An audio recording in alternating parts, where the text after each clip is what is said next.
Bom, pessoal, voltando a falar um pouquinho mais sobre a Rússia, além da vodka e do estrogonofe, a gente vai começar a falar hoje, essa aula, de três revoluções que vão acontecer em 1905 e em 1917. Em 1917 a gente tem a Revolução de Fevereiro e a Revolução de Agosto. É isso? Agosto? É, alguma coisa assim. Se eu estiver errado, daqui a pouco a gente conserta.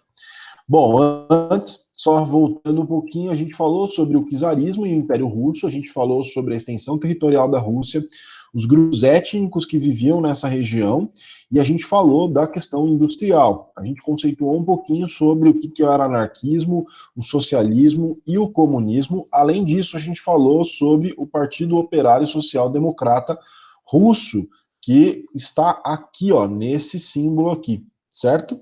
Depois a gente falou sobre os dois partidos que estavam dentro desse partido maior de operários, que era os bolcheviques e os mencheviques. A gente falou sobre a liderança e sobre as concepções de mundo de cada um desses partidos. E agora a gente começa a entrar no século XX na Rússia, e a gente começa no ano de 1905. No ano de 1904, a Rússia entra em um conflito com o Japão. Em um conflito com o Japão. O Japão era já o Japão que a gente começa a ver hoje como um país industrializado, mas ainda em ascensão. Existia na região da Manchúria uma relação com o Japão muito próxima, muito porque o Japão desejava ali daquela região mercadoria, oferecer suas mercadorias industrializadas, matéria-prima e mão de obra que essa região poderia oferecer aos japoneses. Nesse contexto, o Japão começa uma guerra de expansão imperialista nessa região. Mas para isso, o Japão deveria enfrentar o gigante russo, que era um império em decadência. Então, olha só, nós temos o Japão em ascendência e a Rússia em decadência. Esse conflito vai ser chamado de Guerra Nipo-Russa, ou Guerra Rússia-Japão, como vocês preferirem. E isso vai causar uma grande impopularidade para o czar Nicolau II. O confronto termina em 1905, o Japão sai como uma nação extremamente vitoriosa, a Rússia fica extremamente abalada, e isso vai enfraquecer ainda mais a economia russa, que já vinha em frangalhos nesse período. Isso vai causar dentro da população, no final dessa guerra, vai causar dentro da população uma revolta muito grande e uma série de manifestações contra o czar. Nessas manifestações, o czar vai usar a força policial para reprimir esses grupos. E essa força policial, ela vai ser principalmente mais ativa na cidade de São Petersburgo. Em um determinado momento, a população resolve fazer uma manifestação e eles começam a fazer uma reivindicação. Essa reivindicação não pedia nada de muito extraordinário. As pautas dessa reivindicação eram jornada de 8 horas de trabalho, salário mínimo, eleições e a criação de uma Assembleia Legislativa e um espaço representativo para a população, o que seria muito justo. Mas uma passeata pacífica ali de manifestantes que estava indo em direção ao Palácio de Inverno do czar Nicolau se encontra com soldados. E nesse momento, os soldados, eles atiram para matar esses milhares de pessoas. E nesse contexto, milhares de pessoas morrem, e esse episódio vai ficar conhecido como o Domingo Sangrento. E aí vocês veem aqui um quadro exemplificando esse episódio da história. A partir daí, desse episódio, a população russa passa a se revoltar cada vez mais contra o czar Nicolau. E surge, então, dentro desse movimento, o que a gente chama de radicalização dos protestos. Então, essa paralisação, ela vai durar muito tempo e ela vai acontecer muito semelhante com o que a gente viu aqui no Brasil no ano de 2018, que foi a paralisação, por exemplo, dos caminhoneiros. Começa uma greve, essa greve passa a ser uma greve geral, então muitos e muitos grupos de trabalhadores passam a resistir a essa greve, e para se organizar, eles fazem uma espécie de conselhos. Então, cada grupo grevista tinha um conselho que eles davam o nome de sovietes. E esses conselhos serviam para poder resistir à repressão do czar. E aí, esse czar, ele tenta de alguma maneira desorganizar e mobilizar esses trabalhadores, mas ele é impedido justamente por conta dessa ação estabelecida pelos sovietes. E aí ganha destaque esse carinha aqui, ó, tá vendo? Eu quero que vocês gravem essa imagem. Essa imagem é de um cara chamado Leon Trotsky, tá? Ele vai ser o grande líder desse movimento dos sovietes. A maioria dos líderes políticos da Rússia, eles tinham sido presos, expulsos da Rússia, mandados para outros países da Europa, ou, em muitos casos, eles eram mandados para a região da Sibéria. E eles ficavam lá por anos. Os poucos que ficavam na Rússia viviam na clandestinidade.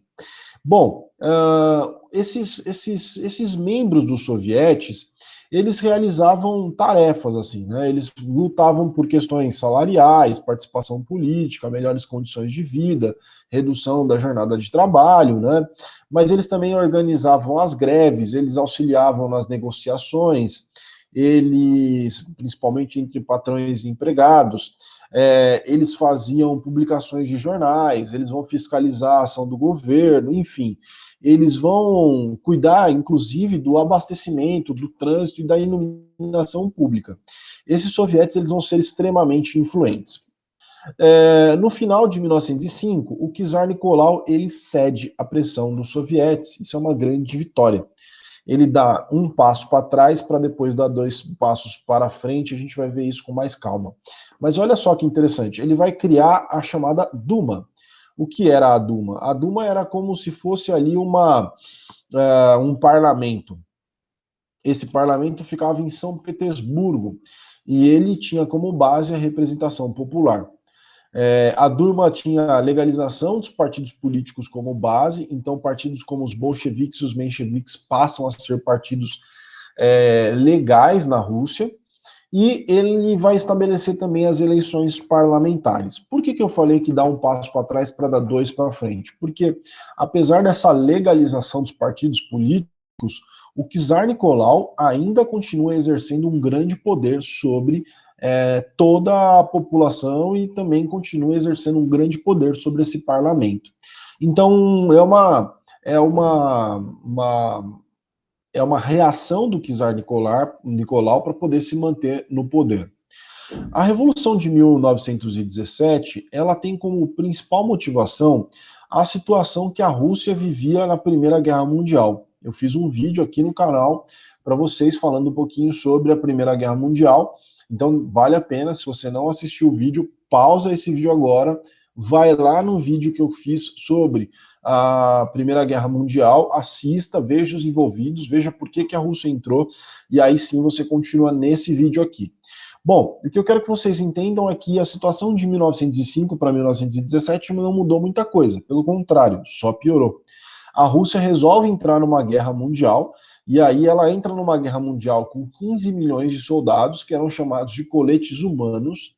Faltava equipamento para esses soldados, faltava treinamento para esses soldados e faltava organização para eles. O resultado é que muitos soldados, se vendo ali sem, no mínimo, um equipamento básico, como capacetes e botas adequadas, munição e armamento, eles fogem ou eles morrem em massa. Em 1917, então, começa na Rússia um processo chamado de Revolução de Fevereiro. Em 1917, a Primeira Guerra Mundial já está caminhando para o final. E aí a Rússia já não se aguentava mais na guerra, enquanto os soldados estavam na guerra, a população enfrentava fome, inflação e um desemprego gigantesco. Começam então uma série de protestos em massa na Rússia. Esses protestos vão levar ali à tona a fragilidade do Império do Czar. Aqui a gente tem uma imagem desses protestos, né? Na verdade, a gente fala Revolução de Fevereiro, mas é que, na verdade, a Rússia ainda utilizava um calendário chamado calendário juliano. O que a gente usa hoje é um calendário chamado calendário gregoriano. Então, a Revolução de Fevereiro, na verdade, ela aconteceu em março de 1917, utilizando o nosso calendário gregoriano, tá? Mas a gente dá o nome de Revolução de Fevereiro para ficar mais fácil. E aí começa uma greve de 50 mil operários e militares em toda a Rússia. Olha só, operários e militares. Bom, o czar Nicolau, ele vendo a impossibilidade de continuar no governo, ele abre mão do governo, já passava por uma série de situações, ele estava impossibilitado de qualquer ação política, e aí quem assume o governo chamado governo provisório na Rússia é um cara chamado Alexandre Kerensky, que fazia parte dos mencheviques.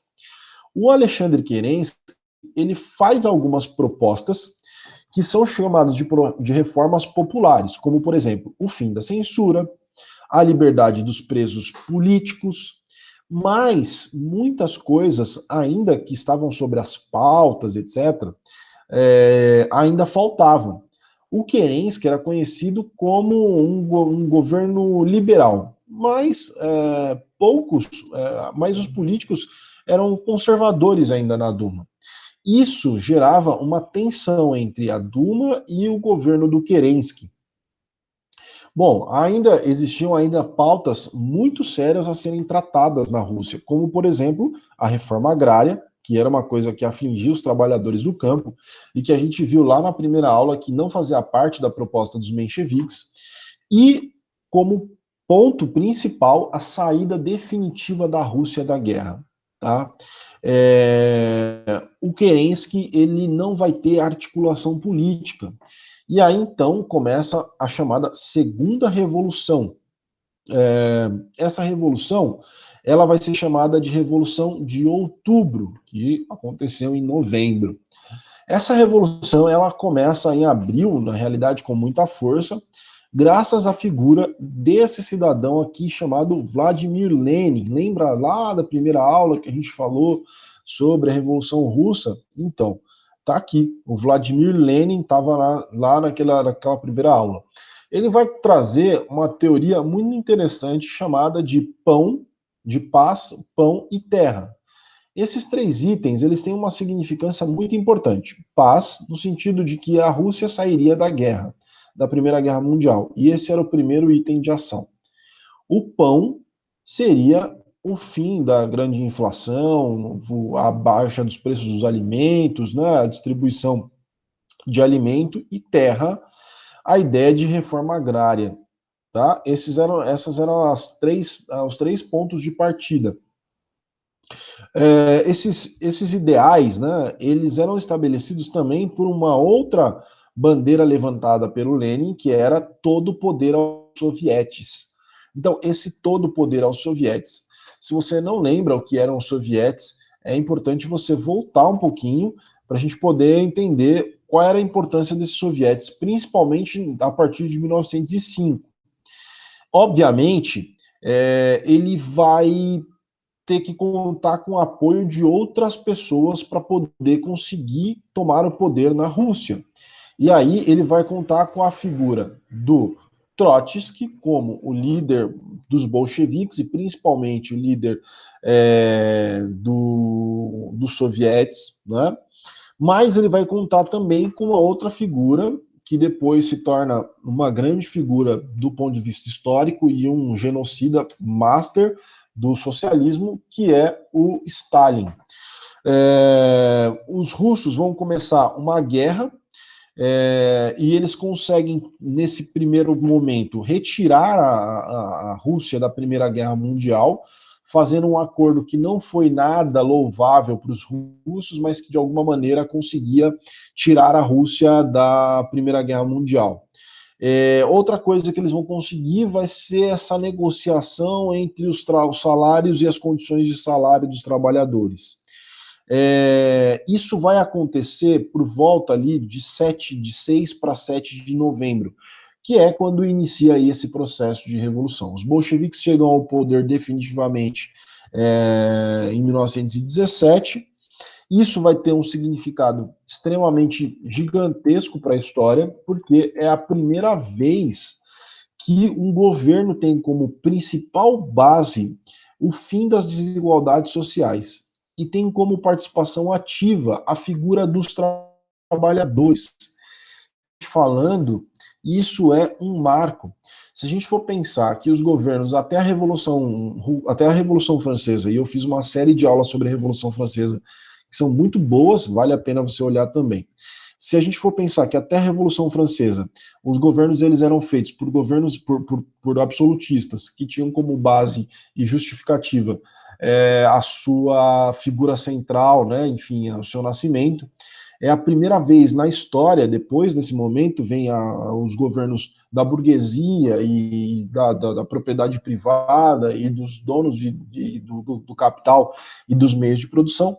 E aí surge a Revolução Russa como um dos primeiros governos que foram criados pelos trabalhadores e para os trabalhadores. O que vai acontecer a partir daí é justamente o que a gente vai ver na escrita da história.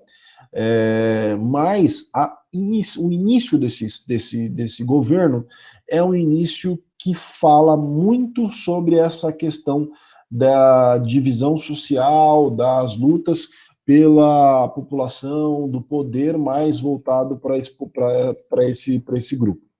Bom, para finalizar essa aula, eu gostaria de fazer uma indicação para vocês entenderem não só a Revolução Russa, mas um pouquinho mais sobre literatura. É esse livro do George Orwell, chamado A Revolução dos Bichos. E esse livro ele vai fazer um pouquinho esse paralelo sobre como aconteceu a Revolução na Rússia, mas ele vai fazer numa forma mais figurativa. Existem personagens históricos retratados no livro como personagens voltados ali e criados na figura desses animais, daí o nome de Revolução dos Bichos.